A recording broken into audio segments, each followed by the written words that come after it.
Hi everyone, welcome back to the Bong academy YouTube channel. আমি তোমাদের সৌমেন দা। তো গতকাল রাত থেকে একটা কল রেকর্ডিং তোমরা আশা করি প্রত্যেকে শুনে নিয়েছো, প্রচুর পরিমাণে সোশ্যাল মিডিয়াতে ভাইরাল হয়েছে।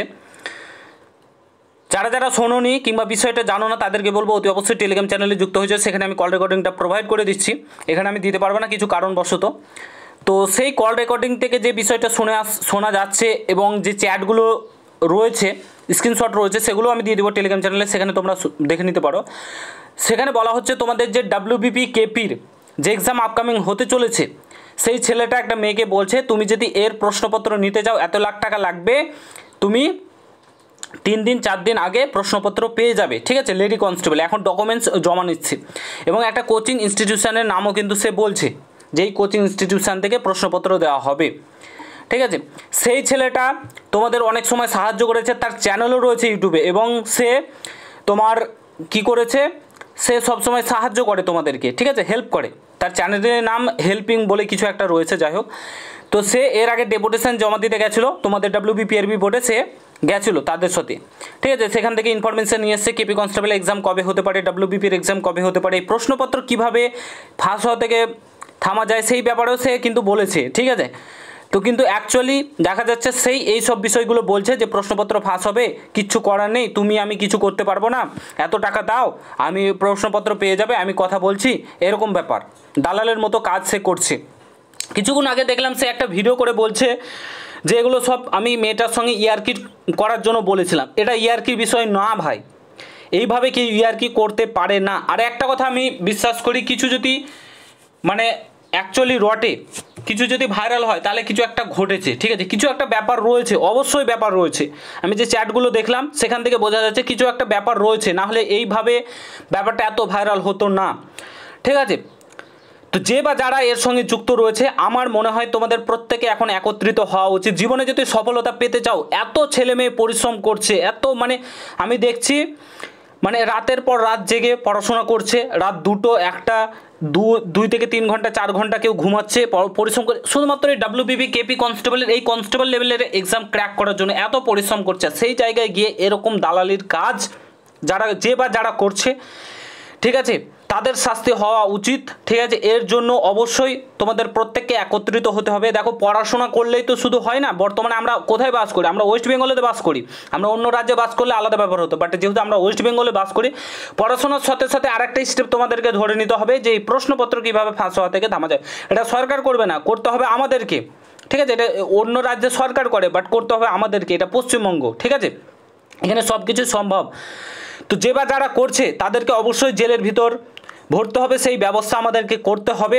ঠিক আছে, কিছু যখন রটেছে কিছু ঘটেছে, কিছু ব্যাপার অবশ্যই রয়েছে, তো তোমাদেরকে এখনই একত্রিত হবে, এখনই প্রত্যেককে সাবধান হতে হবে। হয় আমাদেরকে আন্দোলন করতে হবে, এগুলো মেল করে WBPRB বোর্ডে পাঠাতে হবে, তাদেরকে জানাতে হবে।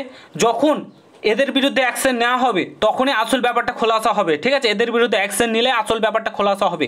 কান টানলে মাথা আসে, এদেরকে টানলে অবশ্যই মাথাটা আসবে। ঠিক আছে, তো তোমাদেরকে প্রত্যেককে বলবো একত্রিত হও। কিছু একটা ঘটেছে অবশ্যই। আর একবার যদি তোমাদের এক্সাম হয়ে যায়, প্রশ্নপত্র আউট হয়ে গেলেও তোমরা কিছু করতে পারবে না। তোমরা ফুড এসআইয়ের ক্ষেত্রে কি হলো, মানতেই চাইছে না। ফুড এসআইয়ের ক্ষেত্রে PSC বোর্ড মানতেই চাইছে না। অত তোমার সোশ্যাল মিডিয়াতে এত কিছু প্রমাণ দেওয়ার সত্ত্বে মানতেই চাইছে না যে প্রশ্নপত্র আউট, বলছে 2-3 জায়গায় আউট হয়েছে, এদের কোনো ব্যাপার না। হলো কিছু ফুড এসআইয়ের যে এক্সামটা হলে ঠিক সেরকম তোমাদের WBP কনস্টেবল KP কনস্টেবলের এক্সাম আউট হয়ে যাবে, কাট অফ দেখবে কত যাবে, কাট অফ 70+, 80+ থাকবে। লেডি কনস্টেবলের ক্ষেত্রে কি হলো, কেউ কিছু করতে পারলে কিচ্ছু করতে পারবে না। তো এইসব ঘটার আগেই তোমাদেরকে ব্যবস্থা নিতে হবে। আমরা তোমাদের পুরোপুরি সাথে আছি। ঠিক আছে, তো প্রত্যেককে বলবো যে টিচারগুলো তোমাদেরকে সাহায্য করে, ঠিক আছে, তাদের সঙ্গে থেকো। যে বা যারা এর সঙ্গে যুক্ত রয়েছে আমাদেরকে খুঁজে বার করতে হবে, অ্যাকশন নিতে হবে, তাদেরকে জেলের ভিতর ভরতে হবে, দেন তারপরে আমরা এক্সাম দিতে যাবো। এটাকে তোমার একটা কি বলে সিলেকশন প্রসেসের স্টেপ ধরে নাও। ঠিক আছে, প্রসেসের স্টেপ ধরে নাও। আমাদের যে এই WBP কনস্টেবল এটাও একটা স্টেপ, এগুলো আমাদেরকেই করতে হবে, সরকার কোনো ব্যবস্থা নেবে না। ঠিক আছে, তো প্রত্যেককে বলবো একত্রিত হও। আর এই ছেলেটাকে বলবো যে তোমার সত্যি যদি তো এই বিষয়গুলো ঘটে থাকে, তুমি যদি কোনো কিছু করে থাকো, ঠিক আছে, তো অবশ্যই তুমি এখনই স্বীকার করে নাও। পরবর্তীকালে কিন্তু তোমার তো আমি জানি তুমি একজন অ্যাসপিরেন্ট, তুমিও পরিশ্রম করছো। ঠিক আছে, আমি দেখেছি তোমার ভিডিও। তো তুমি যেহেতু একটা অ্যাসপিরেন্ট হয়ে কীভাবে তুমি যে এই আমি যখন কল রেকর্ডিংটা শুনলাম, ঠিক আছে, আমি জাস্ট অবাক হয়ে গেলাম, ঠিক আছে, অবাক হয়ে গেলাম এই ছেলেটা এরকম কাজ করতে পারে।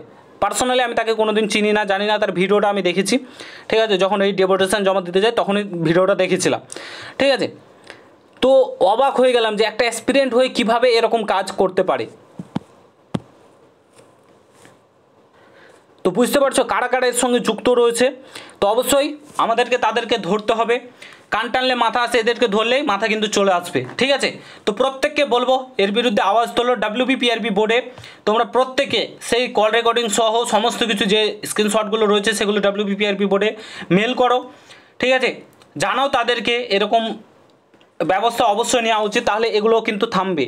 এবং স্বচ্ছতারভাবে নিয়োগ হোক, স্বচ্ছভাবে নিয়োগ হোক, এক্সাম ভালোভাবে হোক, কোশ্চেনপত্র আউট না হোক, প্রশ্নপত্র আউট না হোক, ভালোভাবে এক্সাম দিয়ে পরীক্ষা দিয়ে চাকরি পাক, ঠিক আছে, বাট এইভাবে কিন্তু ভাই চলবে না। এত পরিশ্রম করছে ছেলে মেয়ে, তাদের কথা ভাবো, ঠিক আছে, সমস্ত কিছু বাবা মার অবস্থার কথা ভাবো। WBP পুলিশ কনস্টেবলে এসব কারা যায়, যারা গরিব ঘর থেকে বিলং করে, ফ্যামিলির অবস্থা সেরকম থাকে না, তারাই বেশিরভাগ কিন্তু এই পুলিশের লাইনে যায়। তো তাদের কথা ভাবো, তাদের বাবা মায়ের কথা ভাবো, ঠিক আছে। তো তার জন্য প্রত্যেককে বলছি, প্রত্যেকে এগিয়ে এসো এবং এর বিরুদ্ধে একটা অ্যাকশান আমাদেরকে নিতে হবে। তোমরা কমেন্ট বক্সে জানাও কি করা উচিত, কি করলে এই ব্যাপারটার সমস্যাটার সমাধান হবে, তোমরা প্রত্যেকে জানাও, সেই অনুযায়ী আমরা কিন্তু এগোবো, ঠিক আছে। তো আশা করি ব্যাপারটা বুঝতে পেরেছো। এর প্রমাণ অবশ্যই কিছুদিনের মধ্যে তোমরা পেয়ে যাবে, কি অ্যাকচুয়ালি ঘটেছিল, কি ব্যাপারটা হয়েছিল, সেই কল রেকর্ডিংটা ভাইরাল হয়েছে, কি হয়েছে না হয়েছে, প্রত্যেকটা জিনিস কিন্তু তোমরা জানতে পেরে যাবে। কয়েকদিন দাঁড়াও, ওয়েট করো, তাহলে জানতে পেরে যাবে, ঠিক আছে। তো আশা করি বুঝতে পেরেছো। যদি ভিডিওটা ভালো লাগে প্রত্যেকের সঙ্গে শেয়ার করো, কোনো কিছু জানা থাকলে কমেন্ট বক্সে জানাও। আর ওই কল রেকর্ডিং এগুলো শুনতে চাইলে টেলিগ্রাম চ্যানেলে যুক্ত হয়েছে, সেখানে দিয়ে দিচ্ছি আমি। দেখা হচ্ছে নতুন ভিডিওর সাথে।